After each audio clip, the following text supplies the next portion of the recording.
نحمده ونصلي على رسوله الكريم أما بعد فأعوذ بالله من الشيطان الرجيم بسم الله الرحمن الرحيم بلغ اللولا بكماله كشف الدجى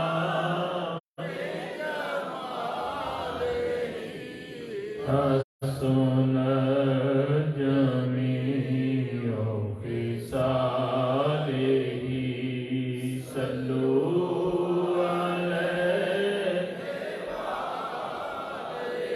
بلغ اللولا بكماله كشف الدجى بجماله حسن جميع خصاله صلوا عليه بلغ اللولا بكماله كشف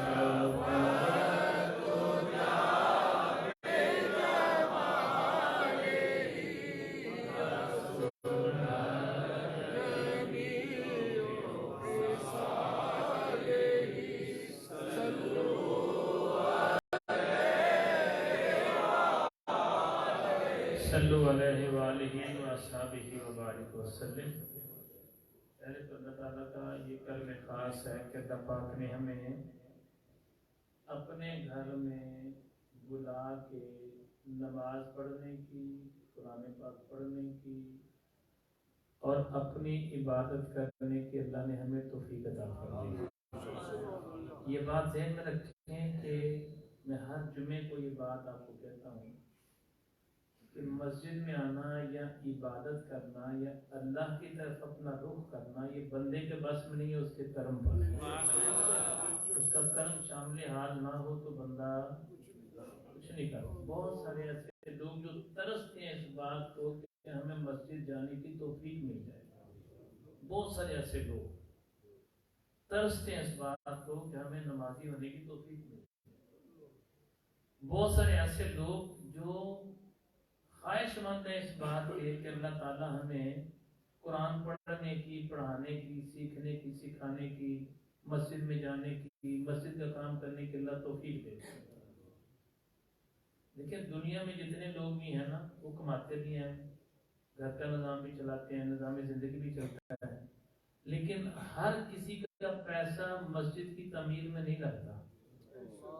کتنی دنیا پیسہ کماتی ہے، اتنا پیسہ اربوں خربوں ہے لوگوں کے پاس، اللہ تعالیٰ حلال اور پاک اور عطا فرمائے۔ لیکن مسجد میں پیسہ نصیبوں والوں کا لگتا ہے، ہر کسی کا پیسہ مسجد میں لگتا ہی نہیں ہے۔ وہ سمجھتا ہے یار یہ دینے ہی نہیں چاہیے، بہرحال اس کی اپنی جو بھی سوچ جس چیز کی بھی ہے، تو یہ اللہ کی توفیق سے ہوتا ہے۔ بیسک بات یہ ہے کہ اللہ بندے کے ذہن میں یہ بات ڈالتا ہے، اچھا کس کے؟ بھائی اللہ پاک تو سب کا رب ہے، وہ تو رب العالمین ہے، تو پھر کسی کو مسجد میں بھیج دیا کسی کو نہیں بھیجا، یہ تو کوئی بات نہ ہوئی، یہ تو پھر ناانصافی ہوگی۔ اللہ تو انصاف کرنے والا ہے، بندے تو اسی کے پیدا کیے ہوئے ہیں، بندے اسی کے پیدا کیے ہوئے ہیں، بنائے بھی اسی نے ہیں، بندے بھی اسی کے ہیں، مسلمان بھی اسی کی ہیں، تو یہ کیا بات ہوئی کہ کچھ کو مسجد میں بھیج دیا کچھ کو بھیجا ہی نہیں؟ یہ سنو، یہ اختیار اللہ نے بندے میں چھوڑا ہے۔ جو چاہے گا مسجد میں جانا، خالق فرماتا ہے میں اس کو بھیج دوں گا، جو اندر سے نہیں چاہے گا میں اس کو نہیں بھیجوں گا۔ وہ سمجھتا میں مسجد میں نہیں آیا، ایسا نہیں ہے، وہ نہیں، اس نے بھیجا نہیں۔ بندے کی کوئی حیثیت نہیں، کوئی میں نماز نہیں پڑھی، میں نے روزہ نہیں رکھا، میں نے قرآن پاک نہیں پڑھا، میں نہیں گیا، میں نے اللہ کی راہ میں پیسہ نہیں خرچ کیا، میں نے مسجد میں پیسے دے، نہیں میں نے نہیں، اس نے تیرا پیسہ قبول ہی نہیں کیا، اس کو پسند ہی نہیں تیرا پیسہ اس کے گھر میں لگ گیا۔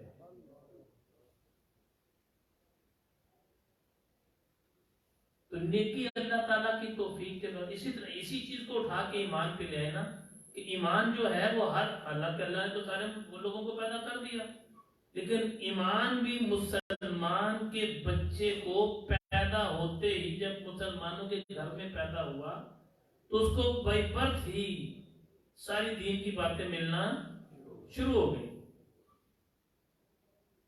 اب اس کی مرضی ہے قرآن پاک پڑھتا ہے یا نہیں پڑھتا، اس کی مرضی ہے روزہ رکھتا ہے نہیں رکھتا، اس کی مرضی ہے وہ زکات دیتا ہے، اس کی مرضی پر ہے. لیکن ایک بات اور بھی یاد رکھیں، کئی لوگ کہتے ہیں نہیں میری قسمت میں یہ تھا زنا کرنا، میری قسمت میں تھا شراب پینا، میری قسمت میں تھا برا کرنا، تو میں کیا کر سکتا تھا. نہیں نہیں، ایسا نہیں ہے.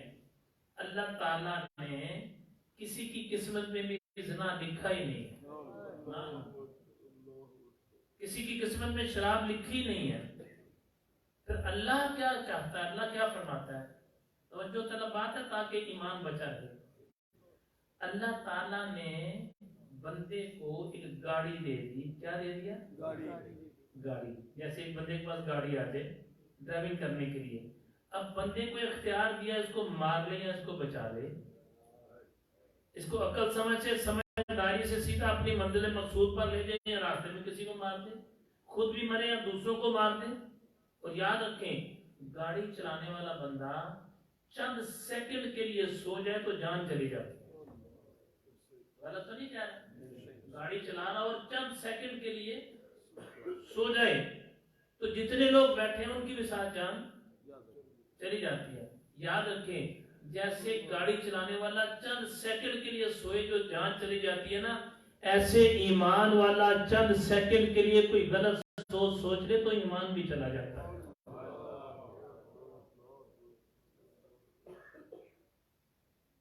بہت سارے ایسے کفری کلمے ہیں جو ہم بول جاتے ہیں، ان میں سے ایک بات یہ بھی ہے یہ ساری مصیبتیں میرے واسطے ہیں، میں والا کی بگاڑیا نعوذ باللہ، میں نے اس کا کیا نقصان کیا، یہ ساری مصیبتیں میرے لیے. یہ کفری کلمہ ہے. یار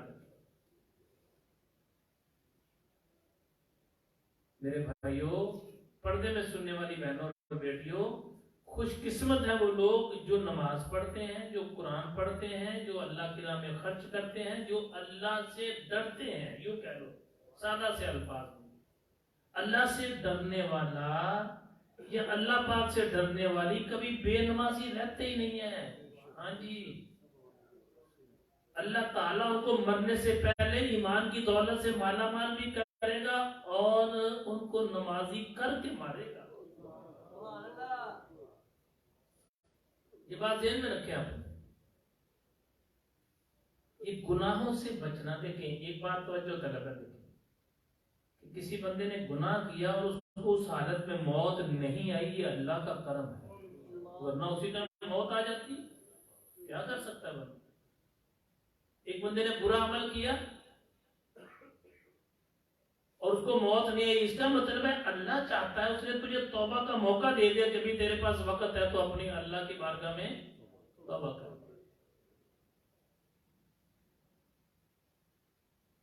کوئی طالب علم سکول میں، کالج میں، یونیورسٹی میں یا مدرسے میں پڑھتا ہے، اس نے غلطی کی تو استاد نے اس کو چھوڑ دیا. اس لیے چھوڑا کہ بیٹا آئندہ تو نے ایسا، اگر اسی ٹائم پکڑ کے اسی ٹائم سزا مل جائے، جیسے اس کو سزا ملے گی نا، وہ نیکسٹ ٹائم کوشش کرے گا میں یہ غلطی نہ کروں. اللہ تعالیٰ ایسا کیوں نہیں کرتا؟ کیونکہ بندے کی سزا ہوگی، اس کو کھڑا کر دے گا، 2 سوٹیاں اس کے ہاتھ پہ مار دے گا. اللہ کی طرف سے یہ سزا نہیں ہے. نہیں، اللہ جس کو کم سے کم سزا دیتا ہے نا، اس کی عقل چھین لیتا ہے. کیا کرتا ہے؟ عقل چھین لیتا ہے. تو یہ مار رہا ہے، ادھر کی بات ادھر، ساری دنیا سمجھانے والی ہوتی ہے، کہتا نہیں میں ٹھیک جا رہا ہوں، حالانکہ سب کو پتہ چل رہا ہوتا ہے یہ پاگل ہے، یہ غلط جا رہا ہے.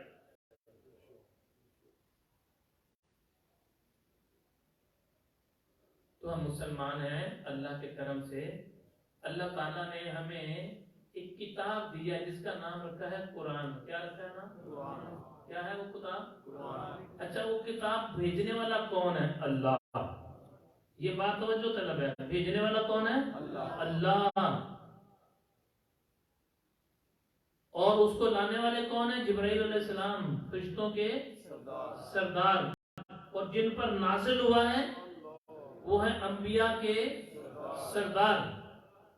اب قرآن بھی وہ ہے جس قرآن کی زیر زبر پیش شد مد میں کوئی شک ہی نہیں ہے. ایسا قرآن ہے جس میں کوئی شک نہ، کوئی شک ہی نہیں ہے اس میں قرآن۔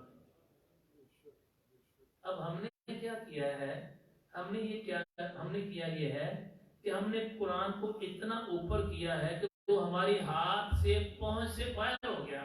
ہم قرآن کا ادب اتنا کر گئے کہ اب قرآن کو چھونا بھی مناسب نہیں سمجھتے۔ گھر میں رکھا ہے الماری میں، قرآن پڑھتا ہی کوئی نہیں۔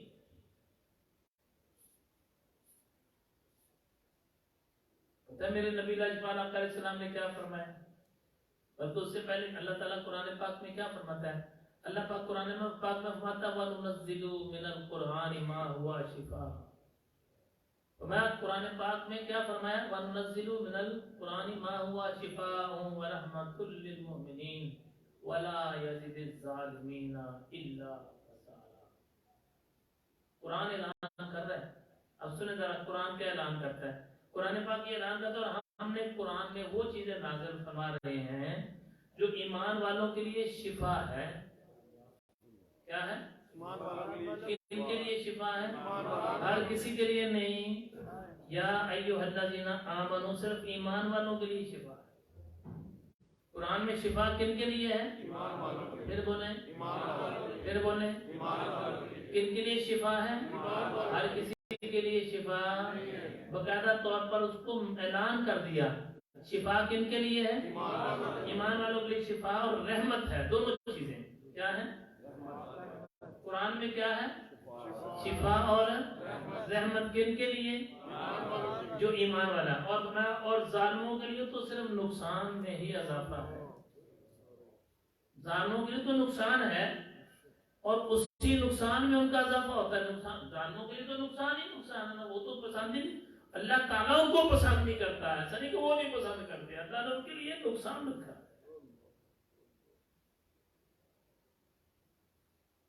اب رحمت کہاں سے ہمیں ملے گی؟ بولیں، قرآن پاک سے۔ شفا کہاں سے ملے گی؟ ہم رحمت کے طلبگار، اللہ کی رحمت کر دے، ہے نا، اللہ ہمارے پہ رحمت کر دے۔ کوئی بیمار ہے تو کہتا ہے اللہ مجھے شفا دے دے۔ اب رحمت بھی کس میں ہے اور شفا بھی کس میں ہے؟ اب حدیث پاک سنیں، آپ کی نا روح تازہ ہو جائے گی۔ کریم آقا صلی اللہ علیہ وسلم نے ارشاد فرمایا کہ جو مسلمان قرآن پاک پڑھے گا، کیا کرے گا؟ جو مسلمان قرآن پاک پڑھے گا، قرآن قیامت والے دن پڑھنے والوں کی شفاعت کرے گا۔ اللہ کی بارگاہ میں کہے گا کون؟ کہ اللہ یہ اپنا ٹائم نکال کے، بیوی بچے چھوڑ کے، بہن بھائی چھوڑ کے، کاروبار چھوڑ کے، اپنی نیند چھوڑ کے، اپنا گرم بستر چھوڑ کے، اللہ تعالیٰ یہ قرآن پاک پڑھتا تھا۔ باری تعالیٰ یہ بچے آتے تھے، سارا دن بیٹھ کے قرآن پاک پڑھتے تھے، یہاں پر بیٹھ کے قرآن کو سمجھتے تھے، قرآن پاک کو سمجھاتے تھے، شریعت مطہرہ کی ساری باتیں سمجھتے اور سمجھاتے تھے۔ سارا دن استادوں کی سختیاں سہتے تھے، اپنے بڑوں کی سختیاں سہتے تھے، والدین کی سختیاں سہتے تھے، سردی گرمی میں آتے تھے، اتنا لمبا سفر طے کر کے آتے تھے، اللہ یہ قرآن پاک پڑھتے تھے، لوگ اپنے گھر میں بیٹھ کے پڑھتے تھے۔ شفاعت کون کرے گا؟ پھر بولیں، قرآن پڑھنے والوں کی شفاعت کرے گا۔ یہاں ایمان کی تازگی والی بات ہے، شفاعت اس کی کرے گا جو قرآن کو پڑھتا ہے۔ اچھا، قرآن کے کان تو ہے نہیں جن سے وہ سنتا ہوگا کہ کون پڑھ رہا ہے، قرآن کی آنکھیں بھی نہیں ہیں جو دیکھے گا کہ قرآن کون پڑھ رہا ہے، عقل، دماغ، جسمانی جسم کے جو اعضاء ہیں، یعنی عقل، سمجھ، آنکھ، کان، یہ کوئی چیز تو قرآن میں ہے ہی نہیں۔ لیکن یاد رکھیں، قرآن اللہ کی کتاب ہے، قرآن اپنے پڑھنے والوں کو جانتا بھی ہے اور پہچانتا بھی ہے، کیونکہ اللہ کا کلام ہے، اپنے پڑھنے والوں کو جانتا بھی ہے اور پہچانتا بھی ہے۔ ایک کمال بات کیا ہے، قیامت والے دن تو شفاعت کرے گا قرآن، کوئی شک ہی نہیں ہے۔ آگے سنیں ذرا، جس گھر میں قرآن پڑھا جائے، شیطان اس گھر کا رخ تبدیل کر کے کہیں اور چلا جاتا ہے۔ قرآن جب جس گھر میں قرآن پڑھا جائے، کیا کیا جائے؟ قرآن پڑھا جائے. جو شیطان ہے وہ اس گھر میں رہتا نہیں ہے, اپنا دروازہ اپنا راستہ چینج کر جاتا ہے جس گھر میں قرآن پڑھا جائے. اب یہاں ایک بڑی مزیدار بات ہے یہ طالب علموں کے لیے, جس گھر میں قرآن ہو اور قرآن پڑھا جائے تو شیطان وہاں سے نکل جاتا ہے. تو جس کے سینے میں قرآن ہو, جس کی زبان سے قرآن پڑھا جائے, شیطان کیوں پھر وہاں رہ جاتا ہے؟ سوال تو یہ ہے. ہاں, کیونکہ شیطان اس کے اوپر حملہ کرتا رہے گا. کب تک بلا؟ اس کو پتہ اگر یہ قرآن سیکھ گیا, اگر اس کو قرآن سمجھ آ گئی, قرآن کی باتیں اس کو سمجھ آ گئی, اگر قرآن پاک اس کو سمجھ آ گیا اور یہ تو ہو جائے گا رب کا اور رب ہو جائے گا اس کا, تو پھر تو جو یہ بولا کرے گا وہ ہوتا جایا کرے گا.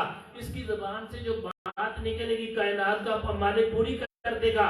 اس کی کوشش ہوگی کہ جب یہ سیکھ رہا ہے نا, اس کو سیکھنے نہ دیا جائے, کیونکہ اگر یہ سیکھ گیا تو اس علاقے سے میرا کاروبار ٹھپ ہو جائے گا نا. اسی لیے سنو, یہ جو بچے طالب علم ہے نا, یہ توجہ سے سنو. ایک مرتبہ شیطان اپنے چیلوں کے ساتھ بیٹھا تھا. کن کے ساتھ؟ کن کے ساتھ بیٹھا تھا؟ جو بندے اپنے بچوں کو قرآن پڑھانے کے لیے بھیجتے ہیں نا, وہ بھی غور طلب بات ہے. یہ سنیں, اپنے چیلوں کے ساتھ بیٹھا تھا سب کے ساتھ, اور بیٹھ کے کہہ رہا بھائی تم کیا کر کے؟ اس نے کہا جناب آج میں لڑائی کروا کے, تم کیا کیا کہ میں قتل کروا کے, تم کیا کیا کہ میں شراب کے لیے لوگوں کو آمادہ کر کے ہوں. سب کو پوچھ رہا تھا باری باری باری باری باری باری. سب نے کہا یہ میں یہ کر کے, میں وہ کر کے, جو جو اپنی کرتوتیں کر کے آئے تھے سارے شیطان کے ساتھی ان کو بتا رہے تھے. ایک بوڑھا سا شیطان تھا, کہہ رہا سردار آج میں ایک کام کر کے آیا ہوں. ایک بچہ دین کا علم حاصل کرنے جا رہا تھا, اس کو راستے سے روک کے آیا ہوں. کیا کر کے آئے؟ راستے سے روک کے آیا. شیطان کھڑا ہوا, اس کو بلایا, اس کو گلے ملا, اس کے گلے میں ہاتھ ڈالے, شاباش دی. اب جو قتل کروا کے آیا تھا اس کا ساتھی, جو زنا کے اڈے چلوا کے آیا تھا, جو شراب کر کے, جو بڑے بڑے کارنامے کر کے آئے تھے, وہ مست ہے. وہ کہنے لگے سردار یہ تو سمجھ میں نہیں آئی, چھوٹی سی تو اس نے کام, چھوٹا تھا تو کام کیا ہے. ایک دینی طالب علم کو, چاہے وہ چھوٹا ہو طالب علم یا بڑا ہو, ایک دینی طالب علم کو اس نے, چھوٹے بچے کو اس نے مدرسے جانے سے یا جو دین کا علم سیکھنے سے روکا, کیا کیا اس نے؟ اور اس نے کہا ادھر آؤ پھر سنو. اس نے کہا ایسا کرو, جن سے تم جن کو برائی کی طرف لگا کے آئے نا, ان کے پاس بھی جانا, اس بچے کے پاس بھی جانا. 4-5 بندوں کی, 4-5 شیطان کے ساتھیوں کی اس نے ایک کابینہ بنائی, ٹیم بنائی, اور کہا جاؤ تم جس کو تم شراب پہ لگا گیا تھا اس کے پاس جانا.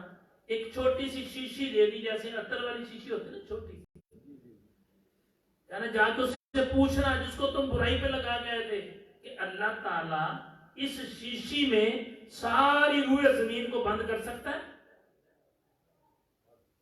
اب وہ جو جس کو برائی پہ لگا گیا تھا نا, وہ 4 لوگ مل کے, 4 شیطان مل کے گئے, بتا بھائی اللہ تعالیٰ اس شیشی میں سب کچھ بند کر سکتا ہے. پاگل ہو گیا تیرا دماغ, جگہ ایٹی وڈی روح زمین, اتنی بڑی دنیا شیشی میں کیسے بند ہو سکتی ہے؟ اس نے کہا دوسرے کے پاس جاؤ, تیسرے کے پاس, سب کے پاس باری باری گئے. سب نے کہا شیشی میں تو کچھ بھی بند نہیں ہو سکتا, چھوٹی سی بوتل میں. اب سردار نے کہا تم اس بچے کے پاس بھی جاؤ جو دینی علم سیکھنے جا رہا تھا. بیٹیوں کے لیے بھی وہی ہے نا, بیٹوں کے لیے بھی وہی ہے. اب اس تینوں چاروں کی کابینہ مل کے اس کے پاس گئے, اسے کہا بیٹا ادھر آؤ, بات سنو, یہ بتاؤ کہ اللہ تعالیٰ ایک چھوٹی سی بوتل کے اندر ساری روح زمین بند کر سکتا ہے؟ اس نے کہا تمہارا دماغ کام کرتا ہے. کیا کہا؟ تو تمہارا دماغ کام کرتا ہے. پاگلو, اللہ تو قادر ہے, وہ ساری کائنات, ساری روح زمین نہیں, وہ ساری کائنات بند کرنا چاہے تو شیشی بہت بڑی ہے, اسے چھوٹی چیز میں بند کر سکتا ہے. تو قادر ہے اس چیز پر. اب وہ بابے تھے نا شیطان, جو تھے بڑے بڑے تھے نا, کہنے سانو کوئی مثال دے, ہمیں کوئی مثال دے. اس نے کہا تمہاری آنکھ ہے؟ اس نے کہا ہاں ہے. اس نے کہا یہ آنکھ کے اندر کالا تل ہے؟ اس نے کہا ہاں ہے. اس نے کہا بتاؤ تل بڑا ہے یا یہ بوتل بڑی؟ اس نے کہا تل تو بہت چھوٹا ہے جو آنکھ کا کالا تل ہے, جسے آپ ڈیلا بولتے ہیں, اس کے اندر ایک کالا نشان ہے, وہ تو بہت چھوٹا ہے, یہ شیشی تو بہت بڑی ہے. اس نے کہا پاگل, تو ایسے کر کے زمین سے لے کے آسمان تک دیکھتا ہے، چھوٹے سے تل کے اندر زمین سے آسمان تک کا اس نے فاصلہ جو ہے اس کو بند کر دیا. شیشی میں کائنات بند کرنا اس کے لیے کیا بڑی بات ہے. نعرہ تکبیر، نعرہ رسالت. تمہیں سمجھ نہیں آتی؟ وہ جب واپس آئے تو اس نے کہا پاگلو، یہ ایمان میں جانے والے کو روک کے آیا تھا، ان کو تو پہلے ہی ایمان نہیں تھا جن کو تم روک کے آئے ہو. اصل بات تو ایمان کے گرد گھومتی ہے. ایمان ہی نہ رہا تو بچا کیا ہمارے پاس؟ پتہ ہے میرے نبی علیہ السلام نے کیا فرمایا؟ فرمایا قرآن پاک اپنے پڑھنے والوں کی بروز قیامت کیا کرے گا؟ شفاعت کرے گا. اللہ تیری مہربانی، اللہ یہ تو میری تلاوت کیا کرتا تھا، یہ تو سرد راتوں میں اٹھتا تھا، یہ تو گرمی میں بھی پڑھتا تھا، یہ سارے کام کاج چھوڑ کے اللہ میری تلاوت کرتا تھا، مجھے سمجھتا تھا اور لوگوں کو سمجھاتا تھا. اللہ یہ تو قرآن جو پڑھنے والا ہے یہ تو باوضو ہو کے قرآن پڑھتا تھا. اب سنو خالد، آخرت میں تو ملے گا نا. قبر میں پتہ ہے میرے نبی پاک علیہ السلام نے کیا فرمایا؟ فرمایا قبر جب آپس میں ملتی ہے نا، دونوں ہاتھوں کا ایسے اشارہ کیا، دیکھ ایسا. فرمایا ایسے پسلیاں بندے کی ہو جائیں گی ایسے. فرمایا لیکن جو سورت ملک رات کو سوتے وقت پڑھے گا، کون سی سورت؟ سورہ ملک، تبارک الذی بیدہ الملک، 29ویں پارے کی پہلی سورت. فرمایا جو قرآن پڑھا کرے گا رات کو سوتے وقت، یہ قرآن اس کے لیے اس عذاب کا ڈھال بن جائے گا. قرآن اس کی قبر پر عذاب ہونے دے گا نہیں.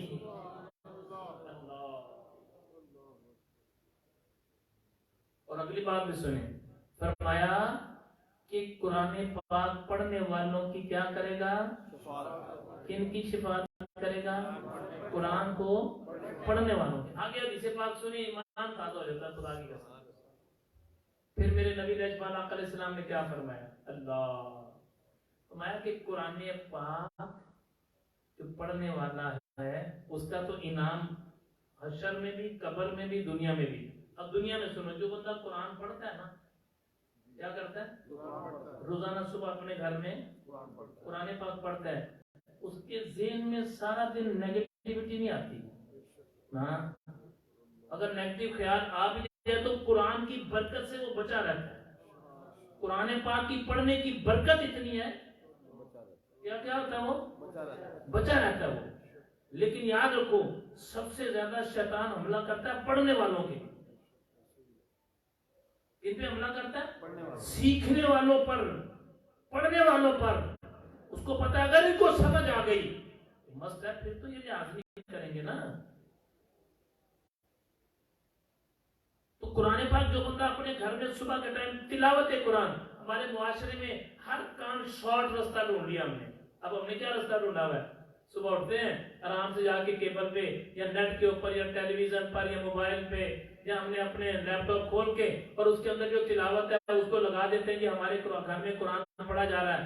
میرے بھائیوں ایک بات تو سناؤ، بلا شک و شبہ قرآن کے اس آواز میں، قرآن کے پڑھنے کی آواز میں جس نے بھی پڑھا ہے، قرآن پر جہاں پڑھا جائے گا وہاں پر رحمت ہوگی، کرم ہوگا. یار ایک بات تو بتاؤ، اگر قرآن تو خود پڑھے، قرآن تو خود پڑھے، جو تیری زبان سے لفظ نکلے گا، ایمانداری سے فیصلہ کر، خود ہی سوچ کے کیا تیرے اوپر اللہ کا کرم پھر نہیں ہوگا؟ تیری آواز میں تیرے گھر والے قرآن سنے، پھر قرآن تیری شفاعت کرے گا. اب ایک اور حدیث پاک سنو.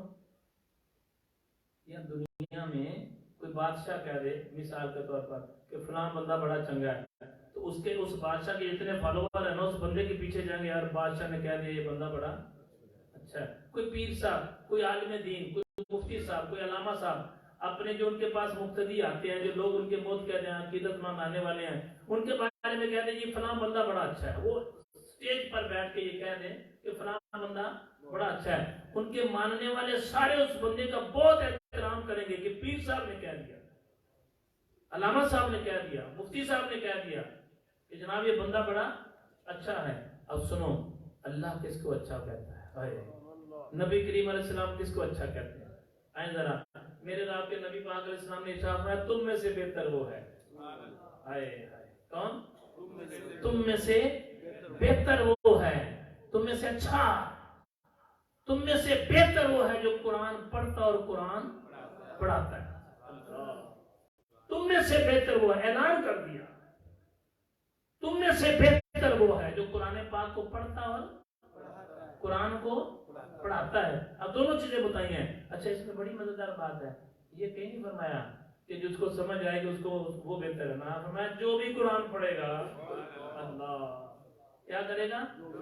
جو بھی قرآن پڑھے گا، جو بھی قرآن کو پڑھائے گا، تم میں سے بہتر وہ ہوگا اللہ کے نزدیک.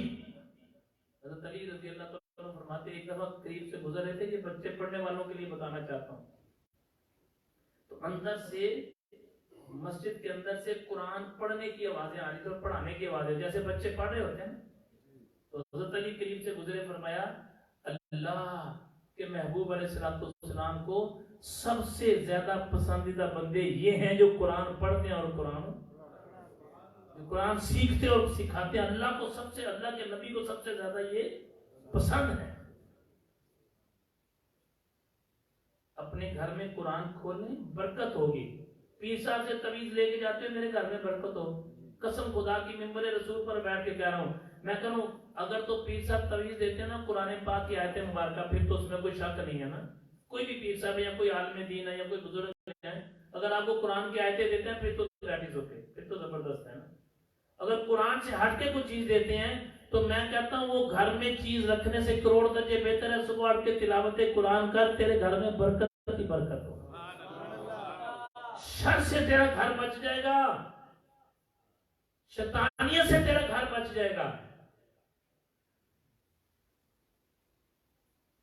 اچھا، آپ سوچنے والی بات یہ ہے، جس گھر میں قرآن رکھا ہو، جس گھر میں قرآن پڑھا جائے اس میں تو برکت ہوگی. تو جو خود قرآن پڑھے، کیا جو خود قرآن پڑھے اس کا کیا حال ہوگا؟ رسول اللہ صلی اللہ علیہ وسلم نماز پڑھا رہے تھے مکہ کے اندر، تو صحابہ کرام بھی بیٹھے تھے. گرمی کا موسم تھا، جیسے جون جولائی کی دھوپ ہوتی ہے، عربوں کی گرمی بھی بڑی مشہور ہے. تو پسینہ آ رہا تھا، سخت گرمی تھی نا، پسینہ آ رہا تھا. تو لوگوں نے پسینہ اپنے کپڑوں سے صاف کیا. تو میں نماز کی حالت میں جو پسینہ آئے، وہ جس کپڑے سے پسینہ لگے وہ کپڑے پر دوزخ کی آگ نہیں اثر کرے گی. کپڑا جس میں پسینہ آئے، اور یعنی جسم پسینہ آئے اور کپڑے سے وہ پسینہ صاف کرے جسم کے کسی حصے کو بھی، اور اس کپڑے پر دوزخ کی آگ اثر نہیں کرے. ایک بات بڑی غور طلب ہے یار، وہ کپڑا جس سے پسینہ لگ جائے اس پہ تو دوزخ کی آگ اثر نہیں کرے گی، تو جس جسم سے پسینہ نکلے، یہ جسم سے کیا اس پہ اثر کرے گی؟ میں کہہ رہا ہوں آپ قرآن لگاتے ہو انٹرنیٹ پہ، موبائل پہ، لیپ ٹاپ پر، ٹی وی پر، یا اگر وہاں لگا کے اتنا اثر ہے اور اتنی برکت ہے تو جس کی زبان سے قرآن پڑھا جائے.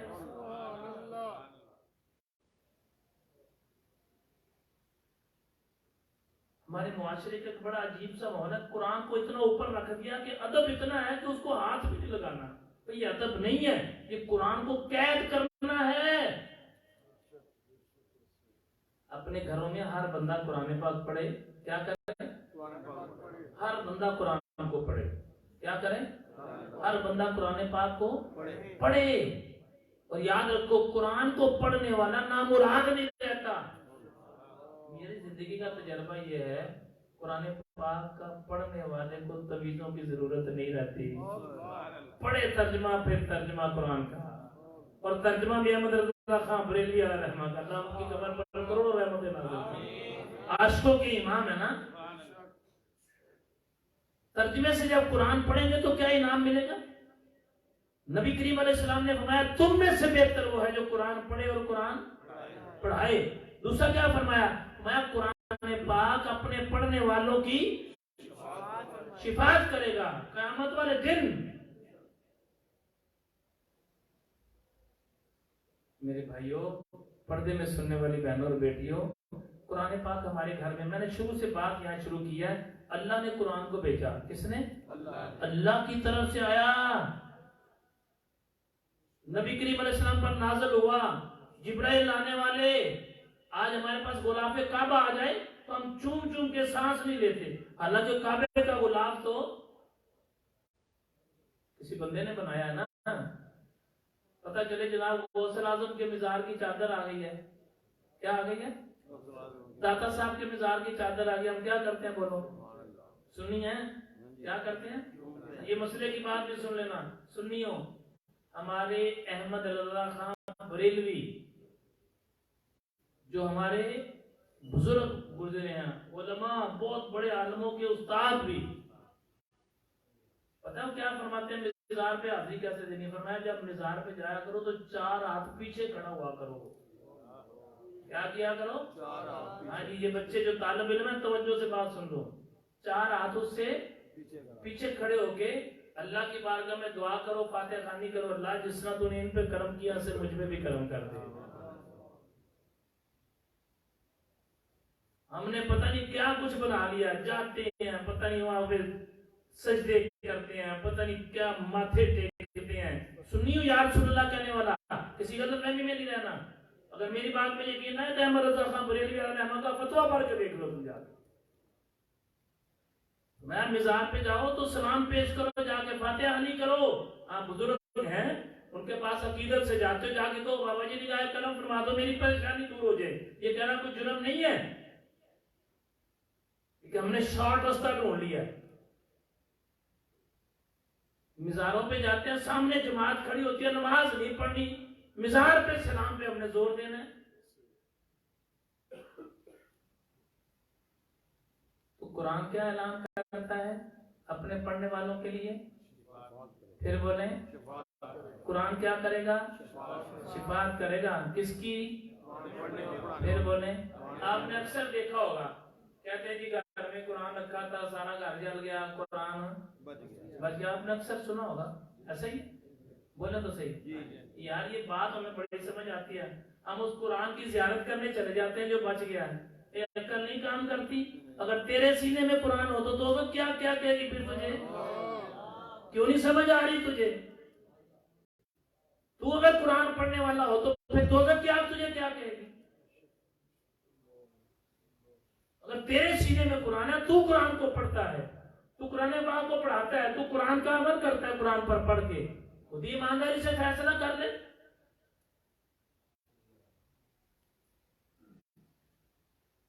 جتنے بھی اکابرین، جتنے اولیاء اللہ گزرے، کون؟ اولیاء اللہ. پھر بولیں وہ اپنے مزار پر، اپنی رہائش پر جہاں وہ رہتے تھے یا جہاں پر وہ جہاں ان کا مزار ہے وہاں مدرسہ کیوں بناتے تھے؟ یہ شان ولیوں کی.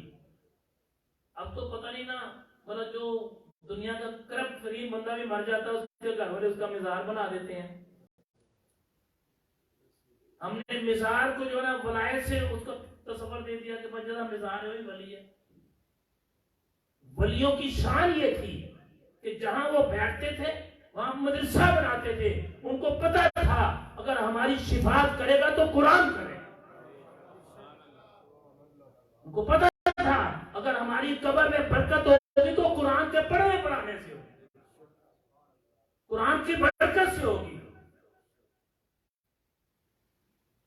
جائیں جا کے آپ اولیاء کی ہسٹری اٹھا لیں، آج بھی جا کے اولیاء کی ہسٹری اٹھا کے دیکھ رہے ہیں. ولی کی شان یہی ہے، جہاں بیٹھتا ہے وہاں مسجد مدرسہ بناتا ہے. شان اولیاء یہ ہے. وہ کہتا ہے یار میں نے تو چلا جانا ہے، آپ کا اس میں تو شک ہی نہیں ہے. جب میں جاؤں گا میرے جانے کے بعد کم از کم قرآن تو پڑھا جائے گا نا میرے پاس. میری قبر پر قرآن تو پڑھا جائے گا نا، کم از کم اللہ کی رحمت کا نزول تو ہوگا نا. کیونکہ جس جگہ پر قرآن پڑھا جائے وہاں پر اللہ کی رحمت کا نزول ہوتا ہے. یہ میں نے اس ایشو کو کیوں چھیڑا میرے بھائیوں؟ پردے میں سننے والی بہنوں بیٹی کیوں چھیڑا؟ بہت ساری بیٹیاں ایسی ہیں جو کسی پیر کے پاس نہیں جا سکتی، کسی دینی رہنما کے پاس نہیں جا سکتی، کسی دیندار کے پاس نہیں جا سکتی. گھر والے اجازت ہی نہیں دیتے. بالکل ٹھیک کرتے ہیں، میں تو کہہ رہا ہوں بالکل ٹھیک کرتے ہیں، نہیں اجازت دیتے. بہت سارے لوگ ایسے ہیں جو کسی پیر کے پاس نہیں جاتے، کسی بزرگ کے پاس بھی نہیں جاتے، بھائی نہ جاؤ، ہم تو نہیں آپ کو اصرار کرتے کہ جاؤ. اللہ والوں کے ساتھ عقیدہ اپنا درست رکھنا چاہیے، اپنی عقیدت کو درست رکھنا چاہیے. ہمارا اہل سنت کا یہ عقیدہ ہے، کسی ولی کے بارے میں اپنے گھر میں بیٹھ کے اپنا عقیدہ درست رکھو، تمہیں فیض ملنا شروع ہو جائے گا. گھر میں بیٹھے رہو. لیکن اگلی بات کیا ہے، سبق والی بات کیا ہے، بھائی نہیں کسی کے پاس جاتے نہ جاؤ، وہ تمہارے گھر میں قرآن ہے وہ تو پڑھو. ولی کے پاس جانا تو اختلاف ہے، کوئی جاتا ہے کوئی نہیں جاتا، قرآن کے پڑھنے میں تو اختلاف نہیں ہے نا.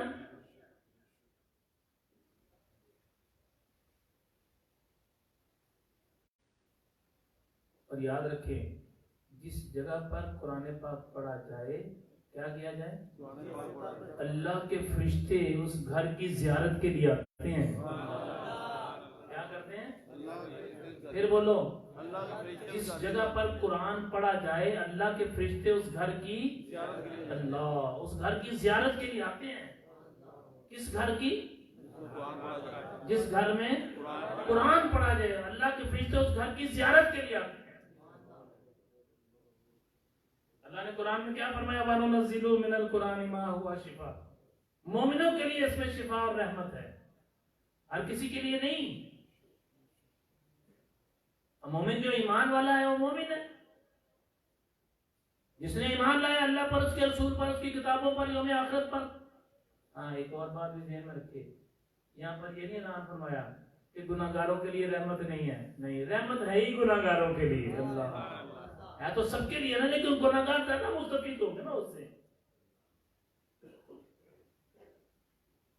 کریم آقا علیہ السلام نے ارشاد فرمایا میرے پاس دو چیزیں رکھیں گی، ان میں سے ایک چیز یہ تھی فرمایا کہ آپ کی آدھی امت کو بخش دیا جائے، یا آپ کو شفاعت کے لیے کیا مقرر کر لے کہ آپ شفاعت کریں گے.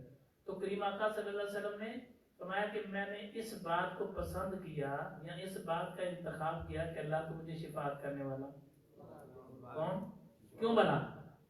نبی علیہ السلام نے فرمایا، اگلی بات سنو، فرمایا کہ میں نے اللہ سے دعا کی اللہ تو مجھے شفاعت کرنے والا بنا دے، آدھی امت کو بغیر حساب کے نہیں بلکہ مجھے کیا کر دے، شفاعت کرنے والا. پھر آگے کیا فرمایا، میں یہ مت سوچنا کہ شفاعت نیکوں کے لیے ہوگی. اللہ اس کا مفہوم سنا رہا اللہ، تمہاری شفاعت ہوگی گناہگاروں کے لیے. اللہ شفاعت کن کے لیے ہوگی؟ میرے نبی لاجپال علیہ السلام نے دیکھا ہمارا خیال کتنا کیا، پتا تھا نا ہماری کرتوتوں کا، ہمارے کردار کا، ہمارے عمل کا، ہمارے سسٹم کا پتا تھا نا. انہوں نے تو باہر سے نہیں آنا.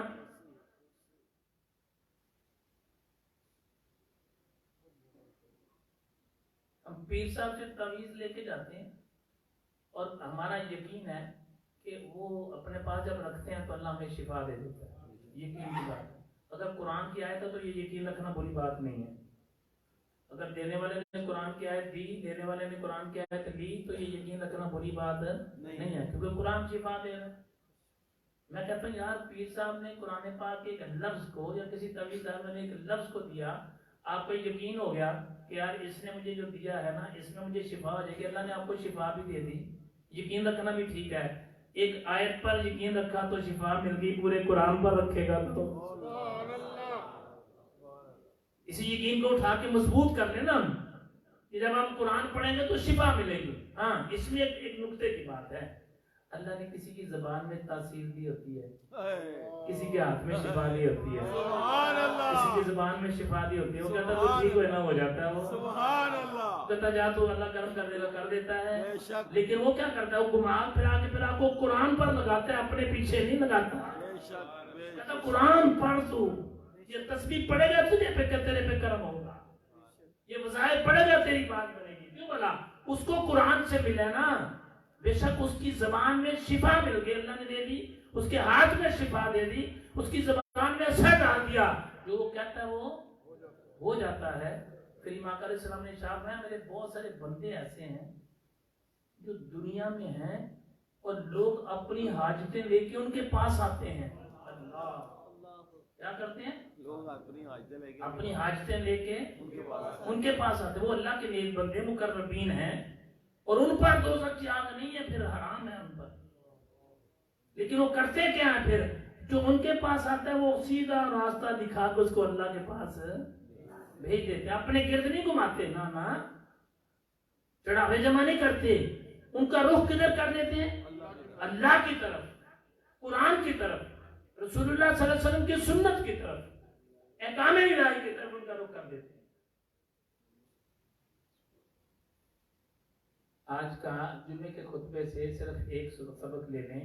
جو انٹرنیٹ پہ سن رہے ہیں یا جو ڈائریکٹ لائیو سن رہے ہیں ادھر بیٹھ کے، میری آپ سے گزارش ہے بس ایک سبق لے لیں، ایک ہی بات لے لیں. قرآن اپنے پڑھنے والوں کی شفاعت کرے گا. قرآن سمجھ آئے یا نہ آئے، قرآن پاک سمجھ آئے یا نہ آئے، قرآن اعلان کرتا ہے اور جب قرآن پڑھ جائے خاموشی سے سنو، تمہارے پر اللہ کی رحمت کا نزول ہوگا. دیکھیں نا، ہم نے یہاں سے سفر کر کے جانا ہو کسی جگہ پر، ہماری کوشش ہوتی ہے اپنے ساتھ ایسے ساتھی کو لے کے کہ جو ہمارا ہم خیال ہو، راستے میں ہمارا دل لگائے رکھے گا. ایسا ہی ہے، جس کے گھر میں جانا ہے پہلے سوچتے ہیں وہاں جا کے بیٹھیں گے، سوچتے ہیں یار کہ اس کے پاس جا کے بیٹھیں گے اس کا مزاج کیسا ہے. چلو ساتھ ہم اس کو لے کے جاتے ہیں کہ جو جس کا مزاج ہمارے طبیعت کے مطابق ہو. میری آپ لوگوں سے گزارش ہے روزانہ قرآن پڑھا کریں. جب آپ دنیا سے جائیں گے نا، جانا تو سب نے حق ہے، جب آپ دنیا سے جائیں گے نا قرآن ساتھ جائے گا. یہ قبر میں بھی تیرا ساتھ دے گا، حشر میں بھی تیرا ساتھ دے گا. یہ پوری دنیا میں نہیں، دنیا میں، قبر میں، حشر میں قرآن تیرا ساتھ دے گا. آج کے جمعے کے خطبے سے ایک چھوٹا سا سبق لے جائیں. اپنے گھر میں کنز الایمان شریف کتاب قرآن پاک کو ترجمہ والا رکھ لیں، اس کو قرآن کو پڑھا کریں. اپنے گھر میں بلند آواز سے قرآن کی تلاوت کیا کریں. آپ کو فائدہ ہوگا، نقصان نہیں ہوگا اس کا. صبح صبح برکت ہوگی.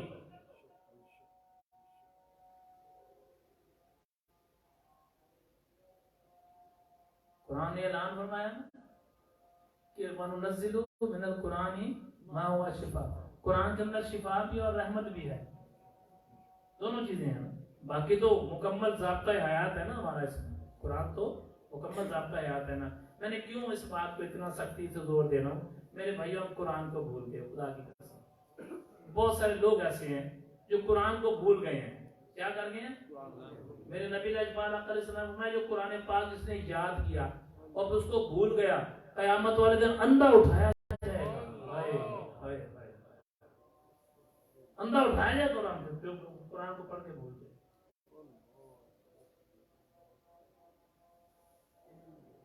تو اپنے گھر میں قرآن کی تلاوت کیا کریں.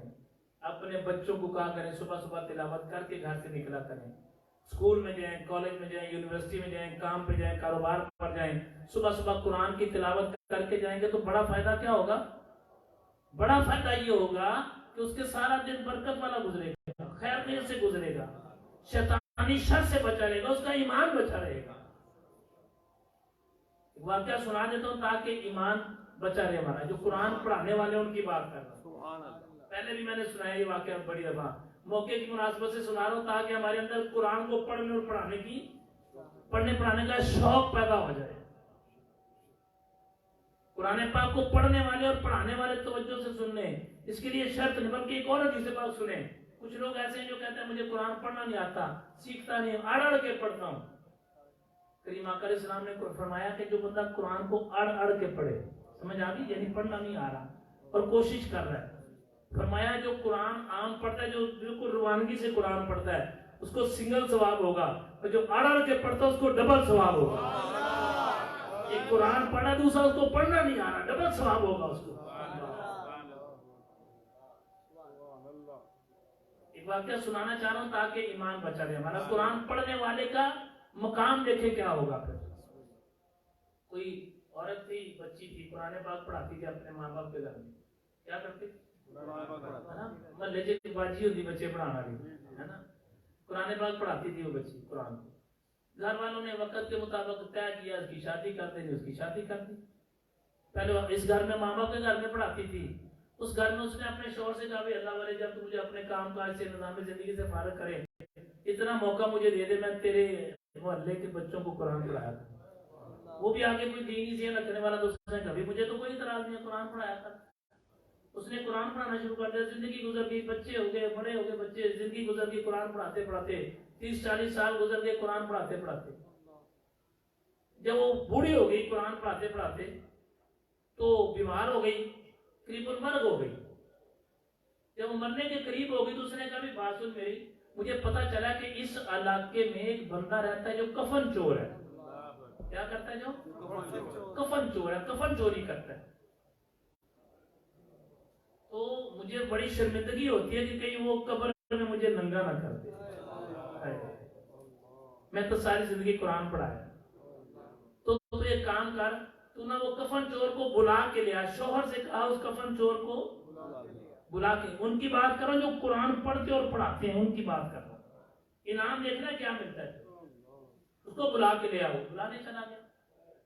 اس بڑھیا نے اس کو بلایا، اس نے کہا دیکھ بھائی مجھے پتا چلا تو کفن چور ہے، کفن چوری کرتا ہے مرنے والوں کے، مردوں کے کفن چوری کرتا ہے.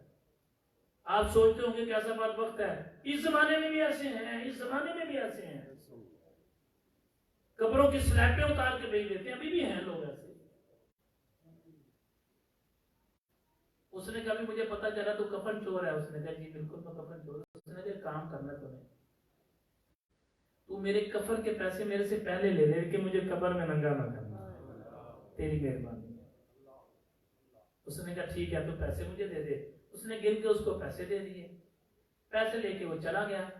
اب یہ عورت کیا کہہ رہی اس کو، مجھے قبر میں بھی کیسی عورتیں جو دنیا میں بھی ننگی گھومتی ہیں، وہ مرنے کے بعد بھی نہیں چاہ رہی کہ میرے جسم سے کپڑا ہٹے. اب کیا ہوا، پیسے لے کے چلا گیا. جب گھر گیا تو گھر میں بھی عورت ایک بیٹھی ہوئی، اس کی بیوی. اس نے کہا بھائی دیکھو آج میں ایک عورت کے پاس گیا تھا، اس نے مجھے یہ بات کہی ہے کہ میں مرنے والی ہوں. وہ جو فلاں بچے پڑھاتے، اس نے کہا ہاں ہاں. اس نے کہا تم نا وہ میرا کفن نہ اتارنا، پیسے میرے سے پہلے لے لے. اب وہ عورت دیکھو وہ کیا کہہ رہی ہے، کہہ رہی دیکھ میری بات سن، جس کفن کے پیسے تجھے پہلے مل گئے ہیں، سوچ کفن کتنا قیمتی ہوگا، انہیں وہ کفن نہیں چھوڑنا ہے نا. بہت ساری عورتیں گھر والے اپنے شوہر کو کہتی ہیں مجھے نہیں پتا جہاں سے مرضی پیسے لا کے دو، مجھے نہیں پتا حرام ہے حلال ہے، مجھے نہیں پتا پیسے ملنے چاہیے. اور بہت سارے شوہر بھی ایسے ہیں جو پیسے دے کے کہتے ہیں میں نے اس سے زیادہ پیسے نہیں دینے، جہاں سے مرضی پورے کرو. دونوں باتیں غلط ہیں نا. مرد یہ بات ہے پھر بھی غلط، عورت یہ بات ہے.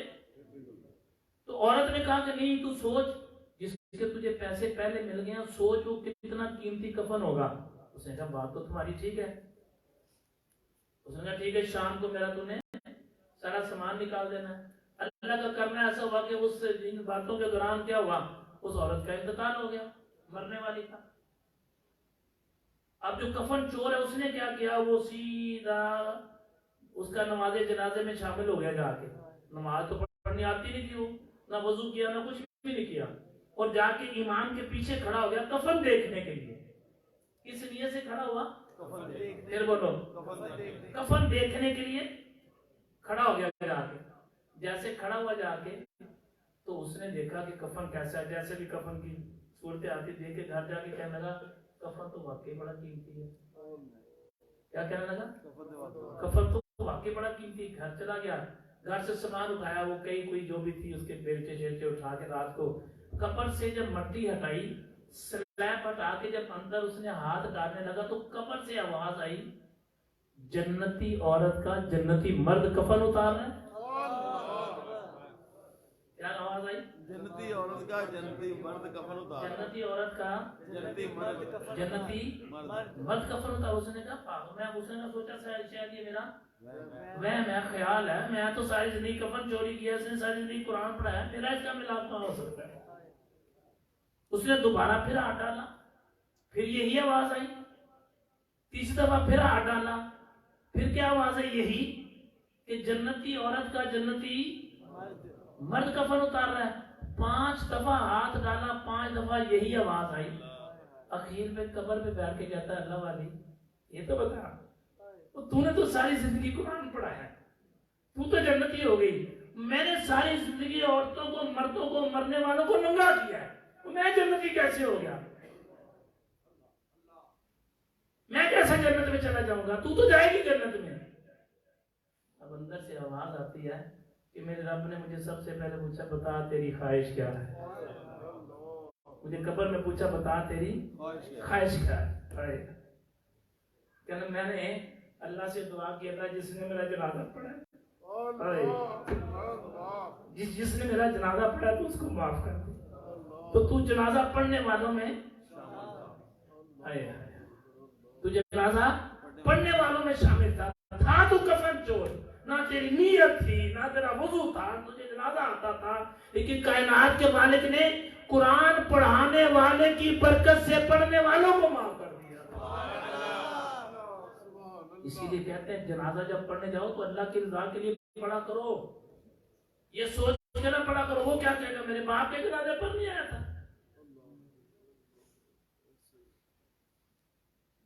قرآن پڑھانے والے کا بڑا مقام ہے.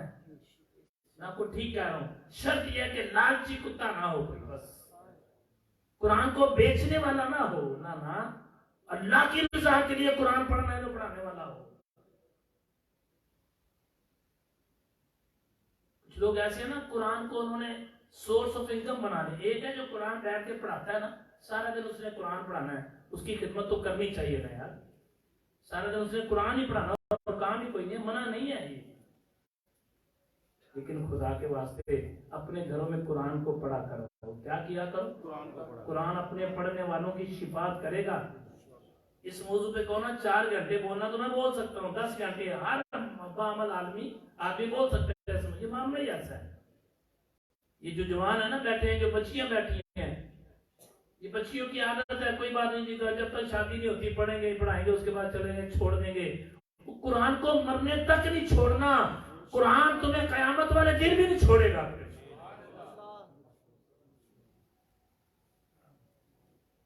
قرآن قبر میں کام آئے گا, قرآن حشر میں کام آئے گا, قرآن دنیا میں تمہارے کام آئے گا.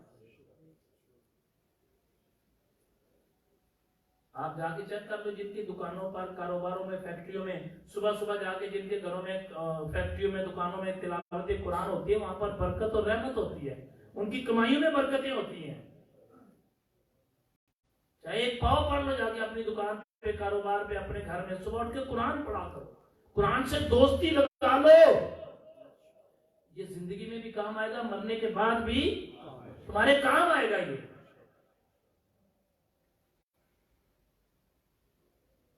اتنا تو ہمارا بڑا پکا یقین ہے, جہاں پر قرآن ہو وہاں پر آگ نہیں لگتی. قرآن کو سینے میں اتار لو یار. قرآن کو پڑھا کرو, قرآن کو سمجھا کرو. اللہ ہمیں عمل کی توفیق عطا فرمائے. انشاءاللہ اتوار والے دن, کون سے دن؟ اتوار کو اللہ کی توفیق سے انشاءاللہ ہماری ظہر کی نماز کے بعد میٹنگ ہوگی, جو پچھلے امتیاز صاحب کے والد گرامی کا انتقال ہونے کی وجہ سے کینسل ہوئی تھی. تو انشاءاللہ اتوار والے دن ہماری میٹنگ ہوگی نئے مرکز میں. اور اللہ تعالیٰ کے فضل و کرم سے, آپ کی دعاؤں سے, نبی پاک علیہ السلام کی نگاہ کرم سے, اللہ کی رحمت سے نیا مرکز ہمارا شروع ہو چکا ہے. سبحان اللہ. آپ سے گزارش ہے کہ آپ وہاں پر اتوار والے دن وہاں پہنچیں. جو اتوار آئے گا ظہر کی نماز وہاں پڑھنی ہے, ذہن میں رکھنا. لیٹ آنے کی صورت میں پھر دیر ہوگی, مناسب نہیں. تھوڑی دیر کے لیے 1-1.5 گھنٹے کا پروگرام ہوگا. بیسیکلی میری سوچ یہ ہے کہ مسجد برکت والی جگہ ہے. الحمدللہ حدیث میں بھی آتا ہے دنیا میں سب سے بہترین جگہ کون سی ہے؟ مسجد. اللہ کا گھر سب سے اچھی جگہ دنیا میں. تو مسجد تو بن جاتی ہے کہ یہ مسجد بن گئی. جب یہ مسجد بن گئی تھا, جو لوگ یہاں پر رہ رہے ہیں ان کو پتہ ہے پرانے جو مسجد کے جب یہ ردے لگتے تھے نا, اینٹوں کے ردے, جیسے جیسے لگتے تھے, ایک ردہ لگتا تھا اس کے اوپر حافظ قرآن پڑھتے تھے, پھر دوسرا ردہ لگتا تھا. جب اینٹیں باہر آتی تھی ان پہ اللہ کا قرآن پڑھا جاتا تھا, پھر اینٹیں لگتی تھی. اس لیے جو مسجد بنی اس میں بھی ایسا ہی ہو رہا ہے. وہاں بچے قرآن پڑھ رہے ہوتے ہیں صبح و شام. بن گئی مسجد یہ والی, لوگ آتے ہیں نماز پڑھتے ہیں چلے جاتے ہیں. مسجد بن گئی ہے, وہ بھی ایسے بن جائے گی. کسی سے کچھ چندے کا معاملہ نہیں ہے, ایسا کچھ معاملہ نہیں ہے. الحمدللہ اللہ کی توفیق سے ہے. صرف آپ لوگ وہاں پر آئیے, مسجد تو بن جائے گی یار. کل قیامت والے دن مسجد آپ کے حق میں گواہی تو دے گی, اس نے میرے میں نماز پڑھی تھی. کریم آقا علیہ السلام نے فرمایا کہ مسجدیں قیامت والے دن, کیا مسجدیں قیامت والے دن پولیس رات کا کام دیں گی. ہمارے معاشرے میں ایک ماحول ایسا ہے کہ 2 گھنٹے تقریر کرنے کے بعد اخیر میں کہا کہ مسجد کا لنٹر ڈلنے والا ہے. ایسا کچھ نہیں ہے, نہ وہاں ہوگا نہ یہاں ہے. چلے ہونے کا معاملہ نہیں ہے, نہیں, پہلے میری زندگی میں کبھی نہیں ہوا, آگے بھی نہیں ہوگا. لیکن وہاں پہ آئے, برکت حاصل کریں مسجد کی. کیا کریں؟ برکت حاصل کریں مسجد کی, اس کا فائدہ ہوگا, نقصان. بلکہ بزرگ تو فرماتے ہیں جہاں پر مسجد کی مٹی لگ جائے وہاں دوزخ کی آگ نہیں لگے گی. اس لیے مساجد جہاں پر ہوں, جگہ جگہ مسجد میں سجدہ دے دیا کرو. مسجد قیامت والے دن گواہی تو دے گی کم از کم. آپ سے گزارش ہے کہ وہ تعمیر اس کی شروع ہو چکی تھی الحمدللہ آپ لوگوں کی دعا سے, تو اس میں آپ نے اتوار والے دن ظہر کی نماز وہیں پڑھنی ہے. سب نے